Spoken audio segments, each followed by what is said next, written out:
ناظرین، ہمارا موضوع ہے دابۃ الارض یا دابہ من الارض، جس کے بارے میں جو آج تک پھیلایا گیا اور زبان زد عام ہے وہ یہ ہے کہ قیامت سے پہلے زمین سے ایک جانور نکلے گا جو لوگوں سے باتیں کرے گا۔ زمین سے جانور کا نکلنا قیامت کی سب سے آخری اور بڑی علامات میں سے ایک ہے، اور یہ جانور سورج کے مغرب سے طلوع ہونے کے بعد نکلے گا۔ جب یہ جانور نکلے گا تو تب توبہ کا دروازہ بند ہو چکا ہوگا، یعنی سورج کا مغرب سے طلوع ہونا توبہ کا دروازہ بند ہونا ہے، اور جب سورج مغرب سے نکل چکا ہوگا اور توبہ کا دروازہ بند ہو چکا ہوگا تو اس کے بعد یہ جانور زمین سے نکلے گا اور لوگوں سے باتیں کرے گا۔ لیکن ناظرین، حقیقت کیا ہے؟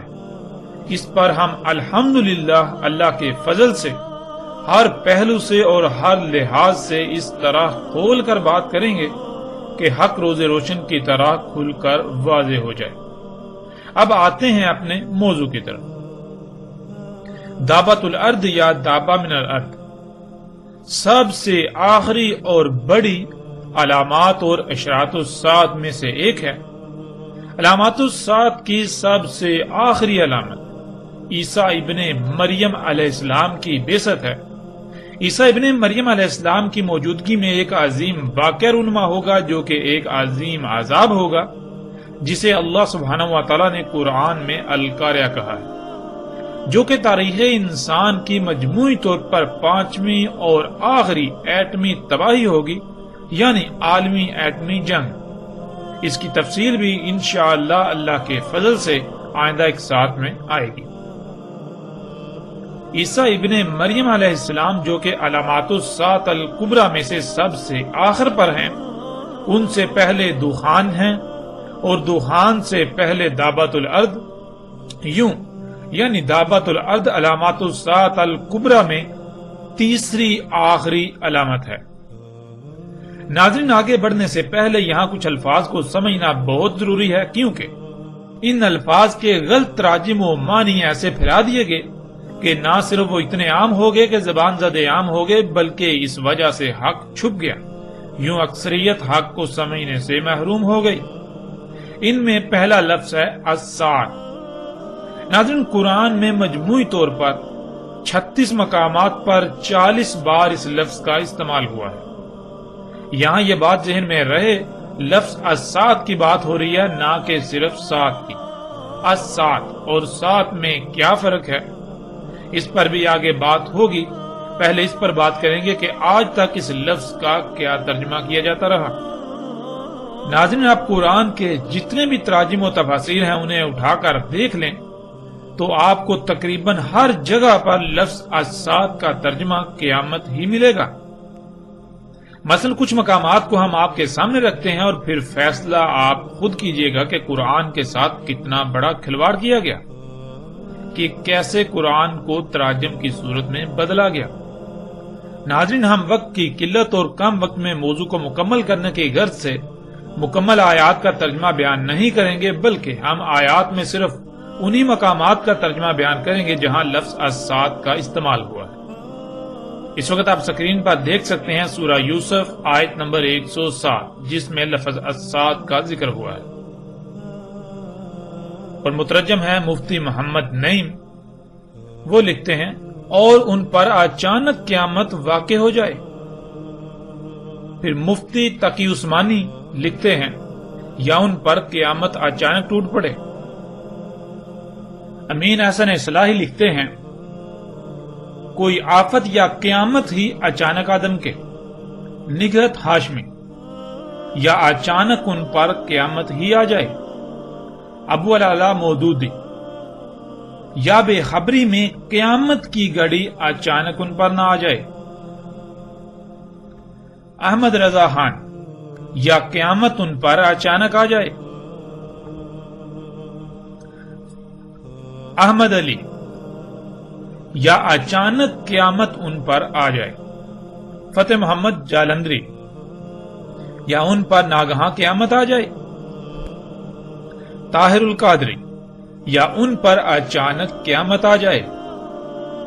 علامہ جوادی، یا اچانک قیامت آ جائے، محمد جوناگڑھی، یا ان پر اچانک قیامت ٹوٹ پڑے، محمد حسین نجفی،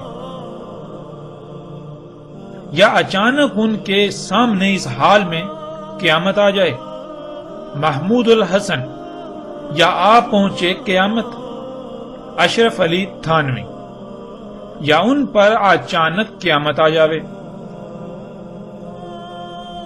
اس طرح ناظرین اگلی آیت سورہ نحل کی آیت نمبر 77، مفتی محمد نعیم، اور جہاں تک قیامت کے واقع ہونے کا معاملہ ہے تو وہ پلک جھپکنے جتنا ہے، مفتی تقی عثمانی، اور قیامت کا معاملہ آنکھ جھپکنے سے بھی زیادہ نہیں ہوگا، امین احسن اصلاحی،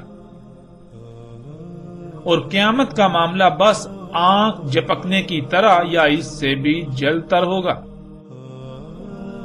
نگہت ہاشمی، اور قیامت کا معاملہ پلک جھپکنے جیسا ہے، ابو العلا مودودی، اور قیامت کے برپا ہونے کا معاملہ کچھ دیر نہ لے گا، احمد رضا خان، اور قیامت کا معاملہ نہیں مگر جیسے ایک پلک کا مارنا، احمد علی، اور قیامت کا معاملہ تو ایسا ہے جیسا آنکھ کا جھپکنا،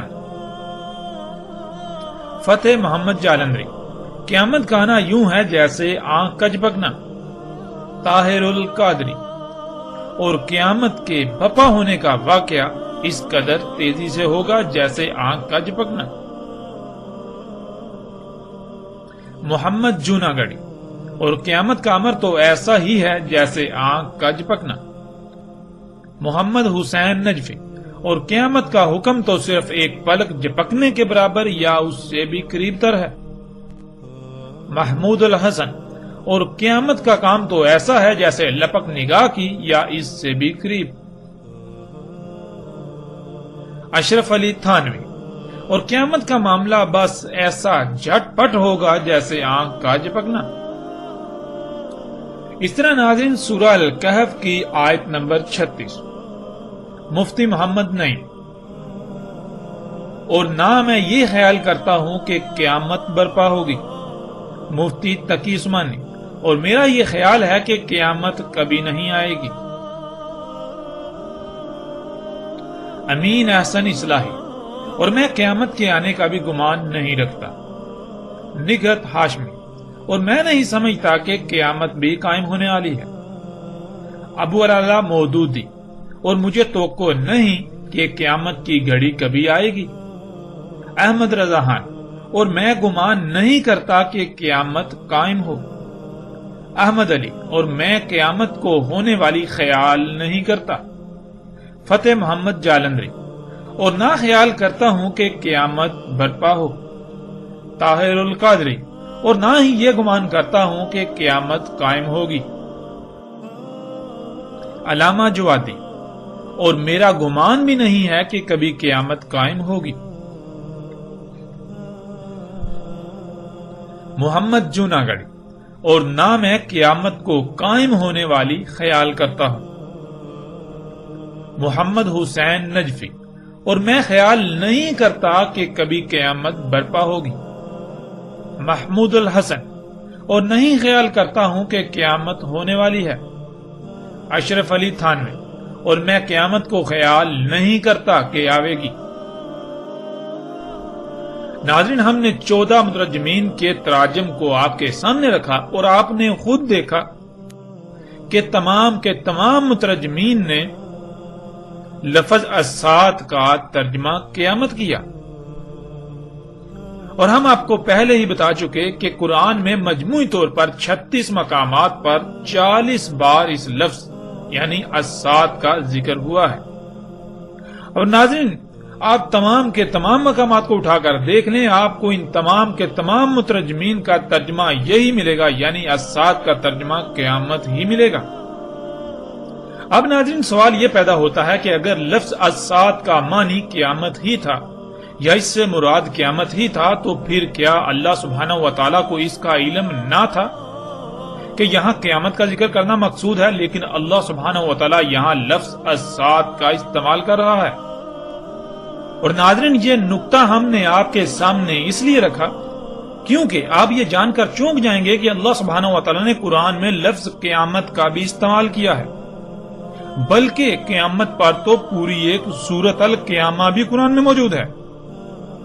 یعنی اللہ سبحانہ و تعالیٰ نے قرآن میں یہ دونوں الفاظ الگ الگ استعمال کیے، الساعۃ اور القیامہ۔ اور ناظرین آپ قرآن میں تلاش کر سکتے ہیں، آپ کو لفظ القیامہ قرآن میں متعدد مقامات پر ملے گا۔ جبکہ دونوں الگ الگ الفاظ ہیں تو پھر ایسا کیوں کیا گیا کہ ان دونوں کے معنی ایک ہی بنا دیے گئے، ان دونوں کا ایک ہی ترجمہ کر دیا گیا؟ لفظ الساعۃ کا بھی ترجمہ قیامت اور قیامہ کا ترجمہ بھی قیامت۔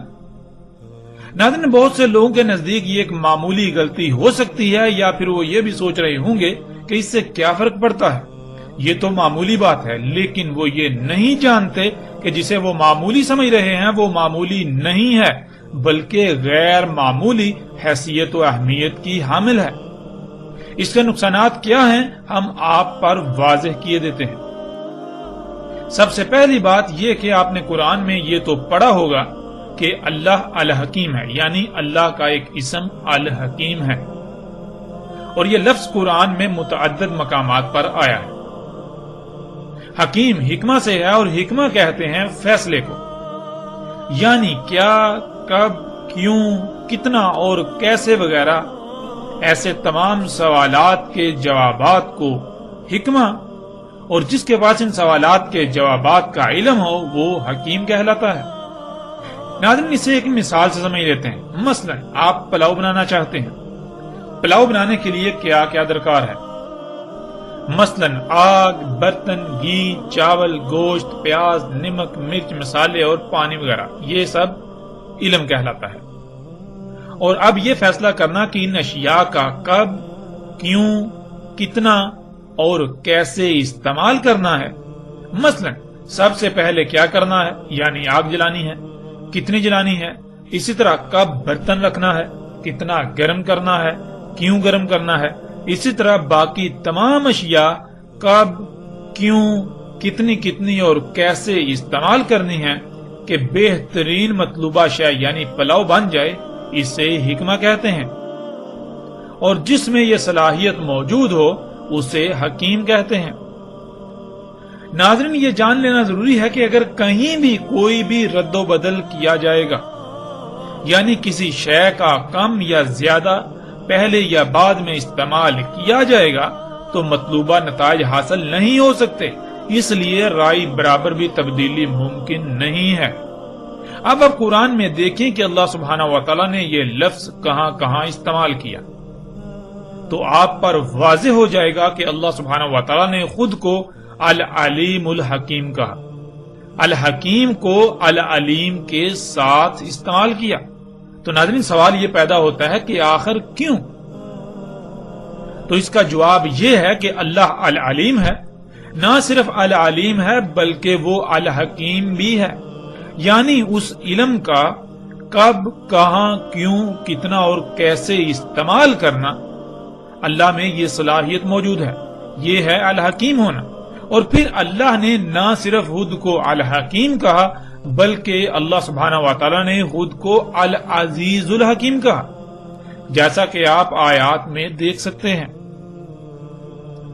العزیز الحکیم یعنی ایسا حکیم کہ ایک رائی برابر بھی اس کی حکمت میں شائبہ نہیں، مطلب یہ کہ وہ جس شے کا بھی استعمال کرتا ہے، وہ جو بھی کام کرتا ہے تو اس میں خامی و خرابی کا تصور تک بھی نہیں کیا جا سکتا۔ وہ جو بھی کہتا ہے، وہ جو بھی کرتا ہے بالکل ویسا ہی کرتا ہے کہ اس میں تبدیلی کا کوئی تصور تک نہیں کیا جا سکتا۔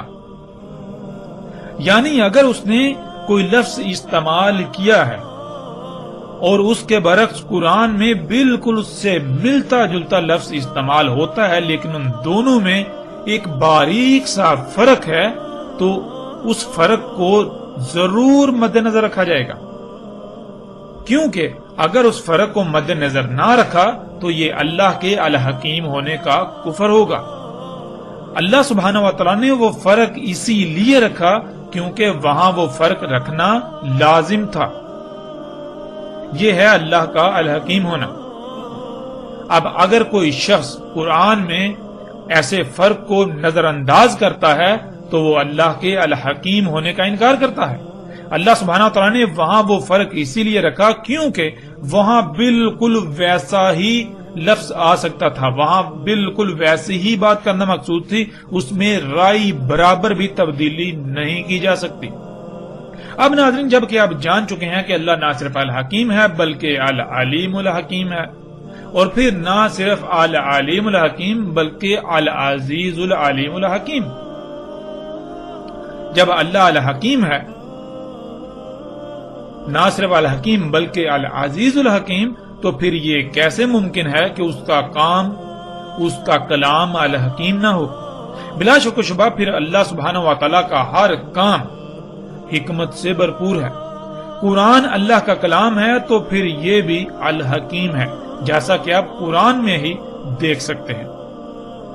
سکرین پر آپ کو آیت نظر آ رہی ہے، سورہ یاسین آیت نمبر 2، والقرآن الحکیم۔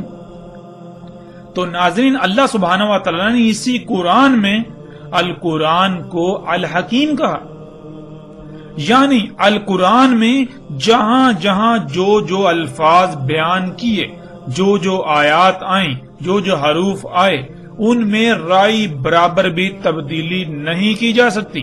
اللہ سبحانہ و تعالیٰ نے بالکل ویسے ہی الفاظ استعمال کیے جیسے الفاظ استعمال کرنا مقصود تھے۔ اگر کوئی ان کو نظر انداز کرتا ہے تو وہ نہ صرف اللہ کے الحکیم ہونے کا کفر کرتا ہے، انکار کرتا ہے، بلکہ وہ القرآن کے الحکیم ہونے کا بھی کفر کرتا ہے، انکار کرتا ہے۔ ناظرین، اب آپ خود غور کریں کہ جب اللہ العزیز الحکیم ہے تو پھر اس کا ہر کام بھی عزیز الحکیم ہے، اس کا کلام قرآن بھی عزیز الحکیم ہے، تو پھر یہ کیسے ہو سکتا ہے کہ اللہ لفظ السات کا استعمال کرے اور اللہ کے علاوہ دوسرے السات کو القیامہ بنا دیں؟ یہ کیسے ہو سکتا ہے؟ کیا قرآن الحکیم نہیں؟ کیا اللہ الحکیم نہیں؟ ناظرین، اگر قرآن میں قیامہ لفظ موجود نہ ہوتا تو کہا جا سکتا تھا کہ السات کا ترجمہ القیامہ ہی ہے، لیکن جب لفظ القیامہ بھی قرآن میں موجود ہے تو پھر ایسے لوگوں کو کس نے یہ اختیار دیا کہ وہ السات لفظ کو بدل دیں؟ ان کو یہ کس نے اختیار دیا کہ وہ قرآن کے الحکیم ہونے کا کفر کر دیں؟ ان کو کس نے یہ اختیار دیا کہ وہ اللہ کے الحکیم ہونے کا کفر کر دیں؟ اللہ سبحانہ و تعالی لفظ السات استعمال کر رہا ہے اور یہ اس لفظ کو القیامہ سے بدل رہے ہیں۔ آخر ان لوگوں کو یہ اختیار کس نے دیا؟ کیا یہ قرآن کے ساتھ کھلواڑ نہیں ہے؟ کیا یہ انتہائی غیر معمولی غیر ذمہ داری کا مظاہرہ نہیں ہے؟ ناظرین، کیا آپ جانتے ہیں ایسا کرنا انسان کا یہ عملاً اس بات کا اقرار ہوتا ہے، اس کا عملاً یہ دعویٰ ہوتا ہے کہ اللہ الحکیم نہیں، اس کا کلام قرآن الحکیم نہیں ہے۔ جن جن لوگوں نے ایسا کیا انہوں نے عملاً اس بات کا اقرار کیا، عملاً اس بات کا دعویٰ کیا کہ اللہ الحکیم نہیں ہے، اللہ کا کلام قرآن الحکیم نہیں ہے۔ تو ناظرین، یہ ہے پہلا بڑا نقصان اس غلطی کا۔ یہ نقصان کتنا شدید ہے یہ آپ اس وقت ہی جان سکیں گے جب آپ اس کی گہرائیوں میں جائیں گے، اس میں غور و فکر کریں گے۔ اور ناظرین، اس کا دوسرا اور انتہائی تباہ کن نقصان یہ ہے کہ قیامت اللہ سبحانہ و تعالیٰ لائے گا، یعنی قیامت اللہ سبحانہ و تعالیٰ لائے گا، لیکن السات انسانوں کے اپنے ہی ہاتھوں سے کیے ہوئے اعمال کا بیانت نتیجہ ہوگا جس سے وہ دوچار ہوں گے۔ جب السات کو قیامت قرار دیا جاتا ہے تو پھر ہر شخص کے ذہن میں یہی بات ہوتی ہے کہ قیامت تو اللہ خود لائے گا، اس میں انسانوں کا کوئی عمل دخل نہیں۔ لیکن ناظرین، حقیقت یہ ہے کہ ایسا کہنا اللہ سبحانہ و تعالیٰ پر بہتان عظیم ہے، ایسا بہتان کہ آپ تصور بھی نہیں کر سکتے کہ اللہ اس بہتان پر کتنا غضبناک ہوتا ہے، اور اس بہتان سے کائنات میں تباہ کن نقصانات کا دروازہ کھل جاتا ہے۔ ناظرین، اس سے پہلے کہ ہم آگے بڑھیں دعوت الارض کے موضوع پر بات کرنے کے لیے باقی الفاظ کی طرف، ہم یہ جان لیں کہ السات کیا ہے۔ ناظرین اس میں اصل لفظ سات ہے اور سات کے شروع میں الف لام کا اضافہ ہے۔ سات کسے کہتے ہیں اسے ایک مثال سے سمجھ لیتے ہیں۔ مثلا ناظرین آپ کی کوئی شے خراب ہوگی اور آپ اسے مستری کے پاس لے کر جاتے ہیں۔ آپ مستری کو کہتے ہیں کہ اسے ٹھیک کر دو، تو مستری کہتا ہے ٹھیک کر دوں گا لیکن اس کے لیے اتنی قیمت اور اتنا وقت درکار ہے، یعنی یہ فلاں وقت پر بالکل ٹھیک ہو جائے گی۔ آپ کہتے ہیں ٹھیک ہے، میں اس وقت اسے لینے آ جاؤں گا، نہ ہی اس سے پہلے اور نہ ہی اس سے تھوڑا لیٹ ہوں گا۔ تو ناظرین وہ وقت جو اس مستری نے واضح کیا اسے عربی میں سات کہتے ہیں۔ مثلا جیسے کہ کھانا کب تک بن جائے گا، آگے سے جواب آتا ہے جی کھانا فلاں وقت تک بن جائے گا، تو کھانا جس وقت تیار ہو جائے گا وہ وقت سات کہلائے گا۔ ایسے ہی آپ درجنوں مثالیں لے سکتے ہیں۔ جیسے کوئی شخص ایسا کام کر رہا ہو جس کا نتیجہ تباہ کن ہو، آپ اسے پہلے ہی اس انجام سے متنبہ کر دیں کہ دیکھو یہ نہ کرو ورنہ وہ وقت آ جائے گا کہ تمہیں شدید ترین تباہی یا نقصان سے دوچار ہونا پڑے گا۔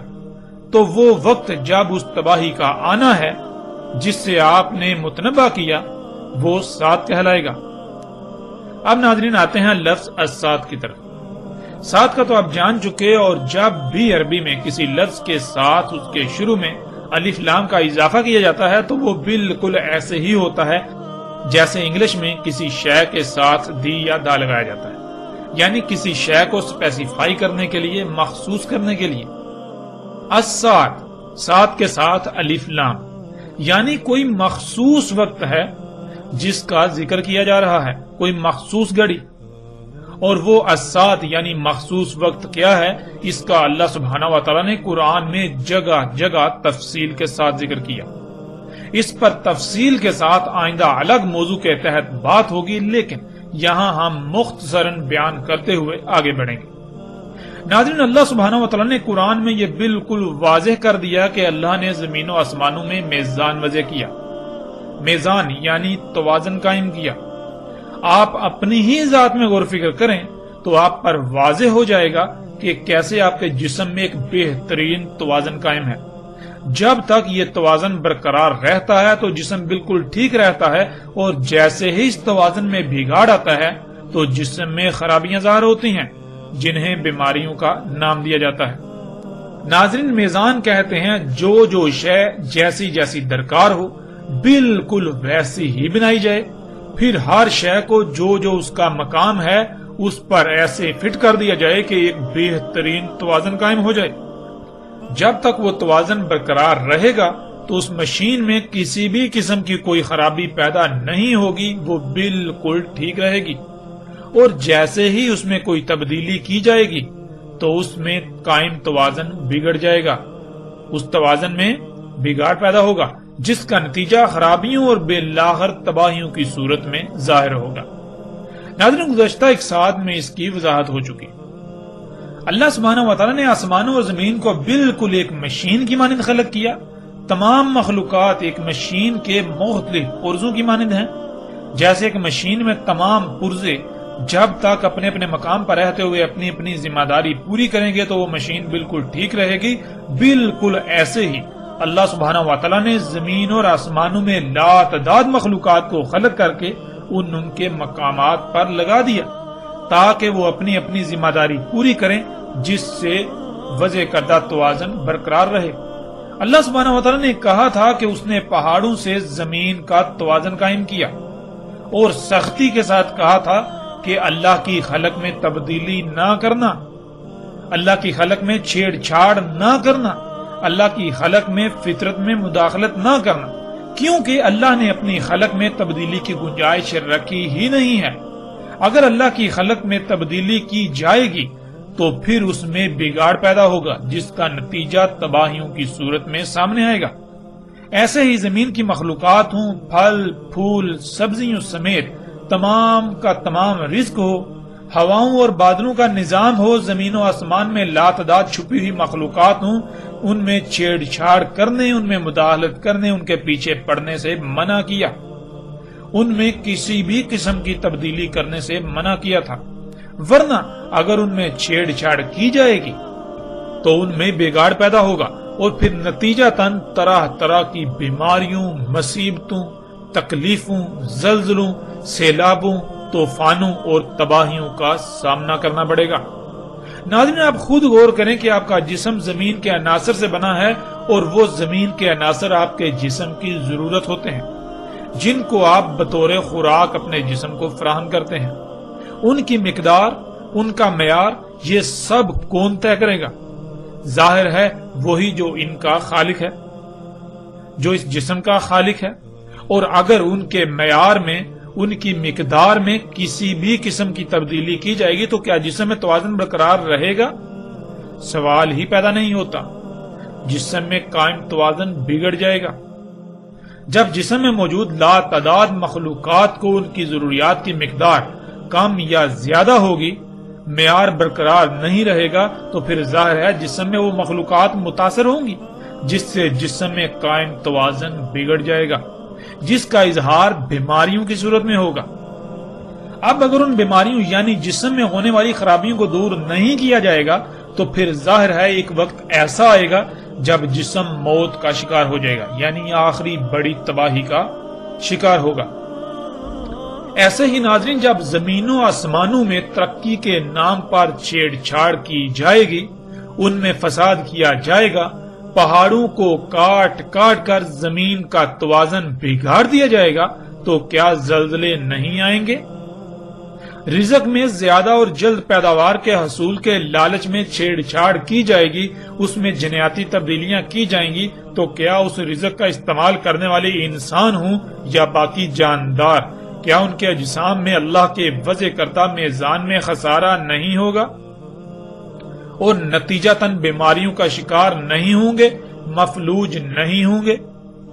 زمین میں قدرتی وسائل کے حصول کے نام پر زمین کا خون نکالا جائے گا، زمین سے وہ عناصر نکالے جائیں گے جن کے بغیر زمین ناکارہ ہو جائے، تو پھر کیا زمین میں بگاڑ نہیں ہوگا؟ زمین جگہ جگہ سے دنسے گی نہیں؟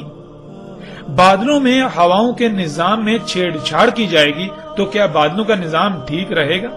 اس میں قائم توازن نہیں بگڑے گا اور نتیجتاً طوفان، آندھیاں اور سیلاب نہیں آئیں گے؟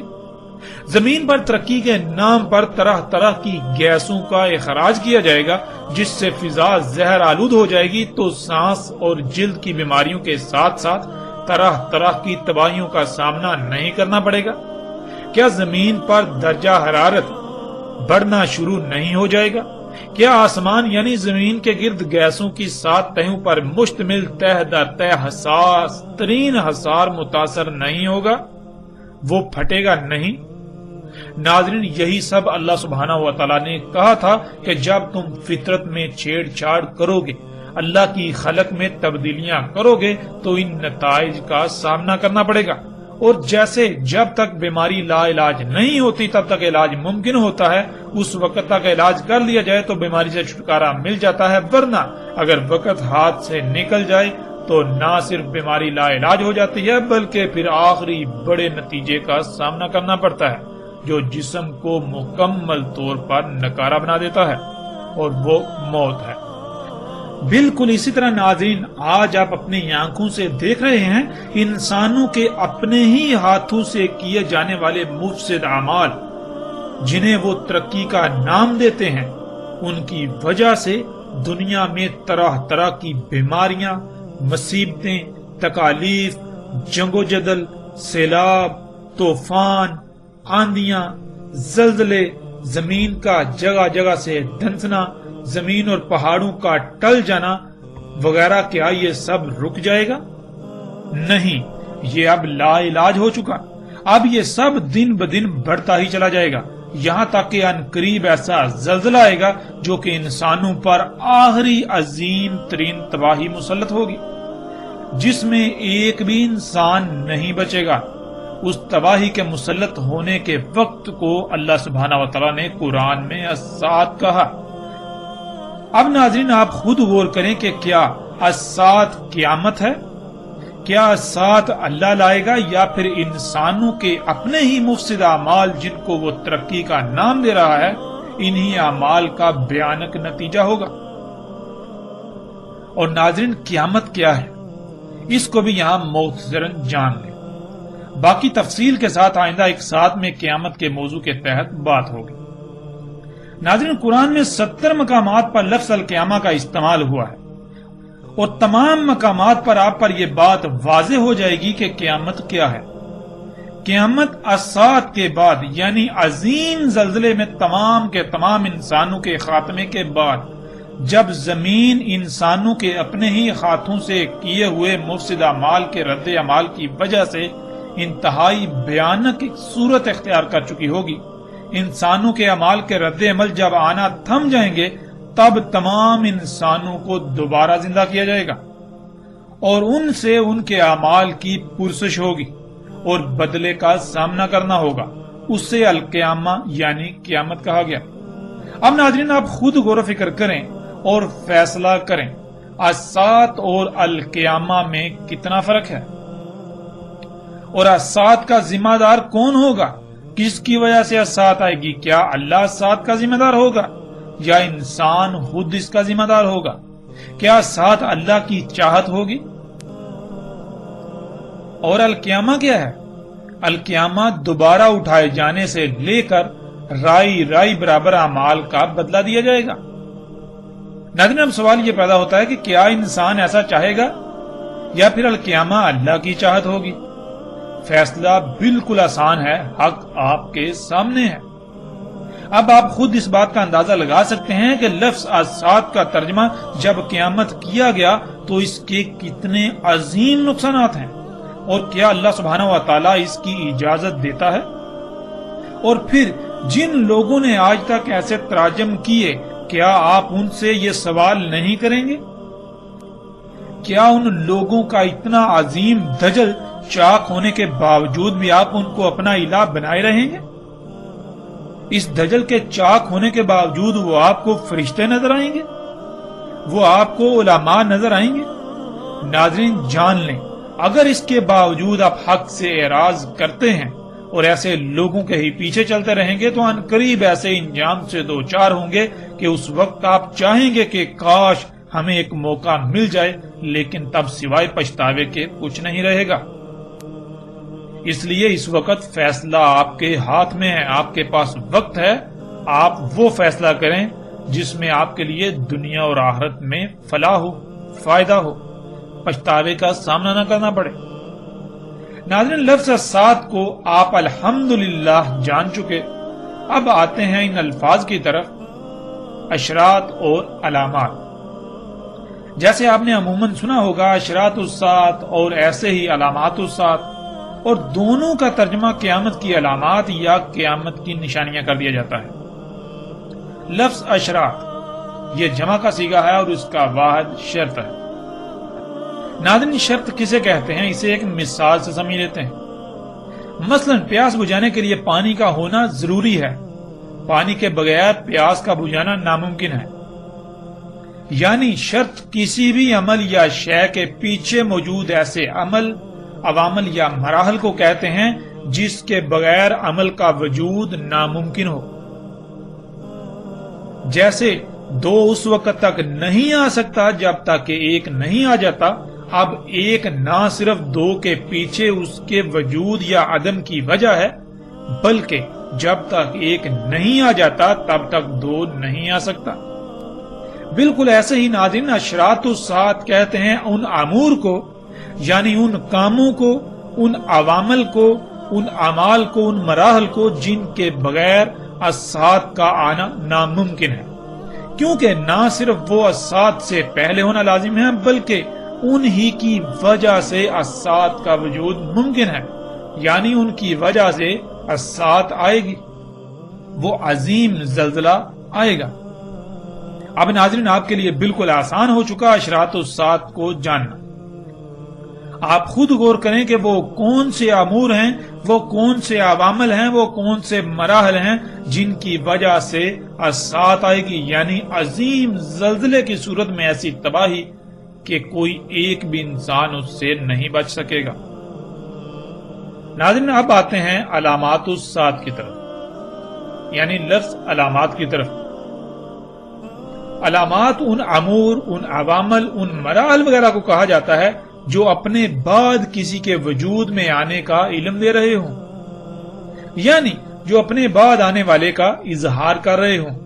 جیسے اگر آپ کے سامنے ایک لکھا جائے تو ایک اپنے بعد آنے والے کا علم ہوتا ہے، یعنی ایک کے بعد دو آئے گا۔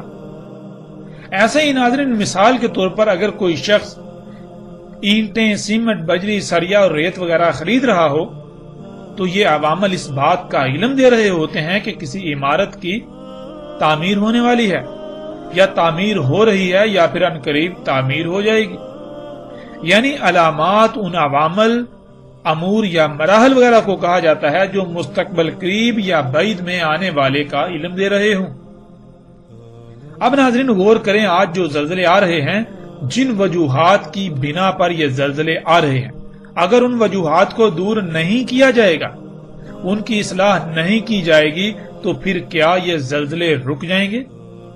یا پھر یہ قانون فطرت ہے کہ خرابی کو دور نہ کیا جائے تو وہ دن بدن بڑھتی ہی چلی جائے گی، یہاں تک کہ وہ اپنے انجام کو نہ پہنچ جائے۔ جب قانون فطرت یہ ہے تو پھر یہ زلزلے دن بدن بڑھتے ہی چلے جائیں گے۔ آج ان زلزلوں میں درجنوں، سینکڑوں، ہزاروں اور لاکھوں لوگ مر رہے ہیں، تو جیسے جیسے یہ زلزلے بڑھتے چلے جائیں گے تو اموات بھی بڑھتی چلے جائیں گی، یہاں تک کہ بڑھتے بڑھتے اتنا بڑا زلزلہ آئے گا کہ کوئی ایک انسان بھی اس زلزلے میں سے نہیں بچ پائے گا، جسے اسات کہا گیا۔ تو ناظرین غور کریں، کیا یہ زلزلے علام نہیں ہے اسات کا؟ یعنی یہ زلزلے عن قریب ایک عظیم زلزلے کا علم ظاہر نہیں کر رہے؟ بالکل کر رہے ہیں، اس وجہ سے انہیں علامات الساعت کہا گیا۔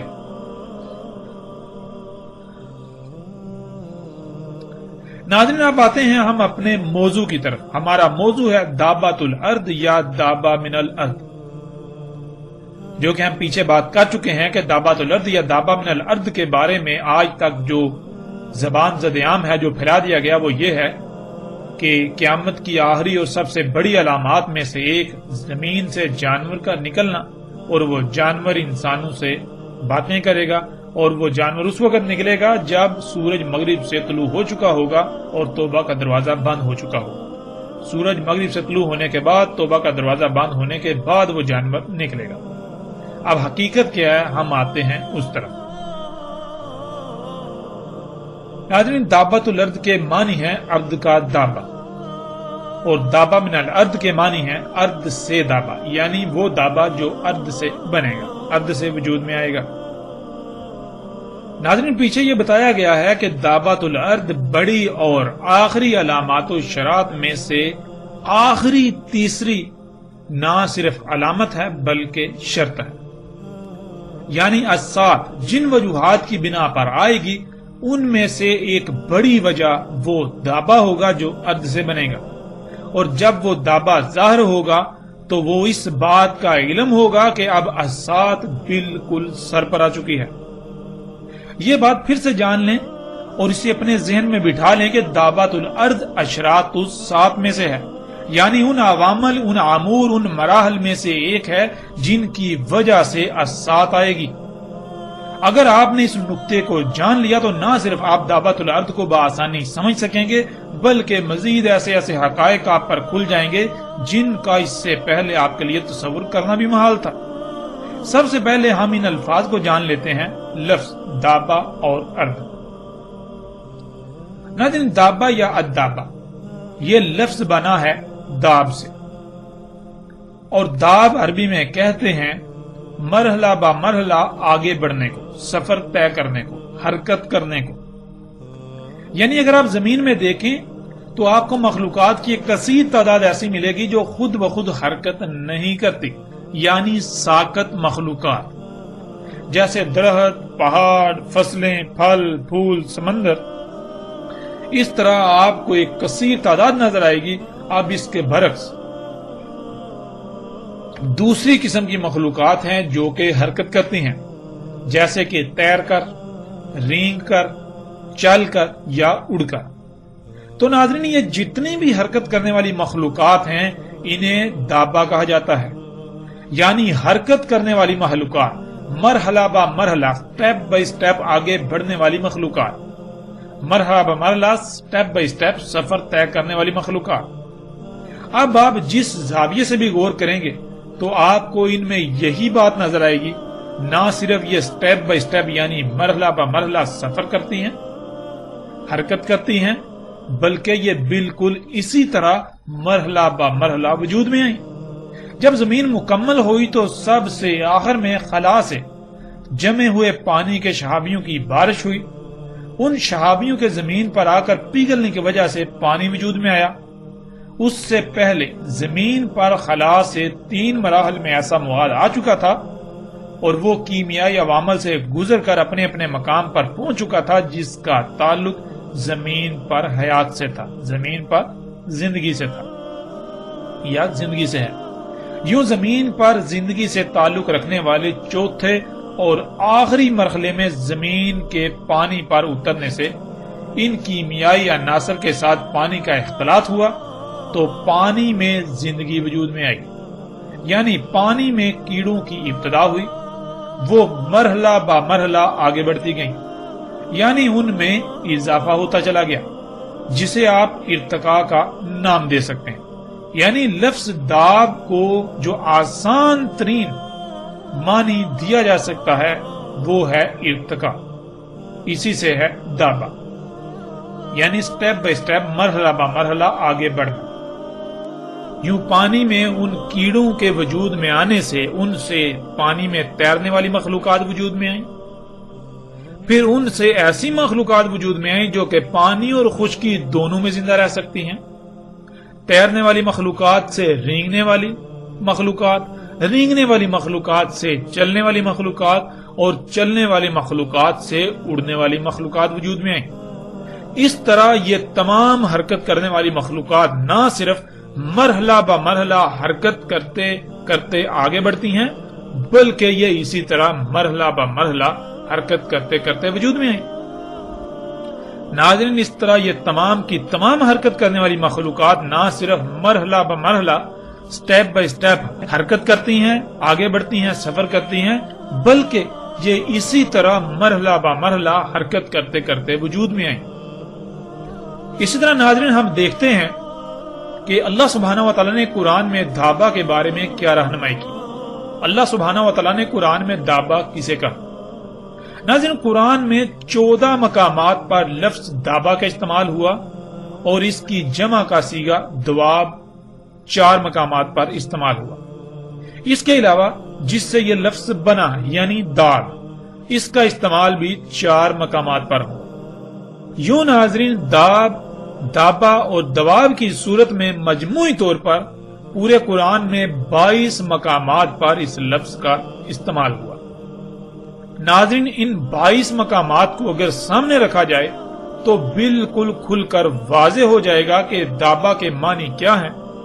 بذات خود بشر انسان کو بھی قرآن میں دابا کہا گیا، کیونکہ بشر بھی حرکت کرنے والی مخلوقات میں سے ایک ہے۔ ناظرین، لفظ دابا کو سمجھنے کی غرض سے اور موضوع کی طوالت سے بچنے کے لیے ہم چند آیات پر بات کریں گے، باقی تمام آیات پر اِنَّا عَلَيْنَا بِيَانَهُ کے تحت قرآن پر آنے والی ایک ساتھ میں اس موضوع پر مکمل تفصیل کے ساتھ بات کریں گے۔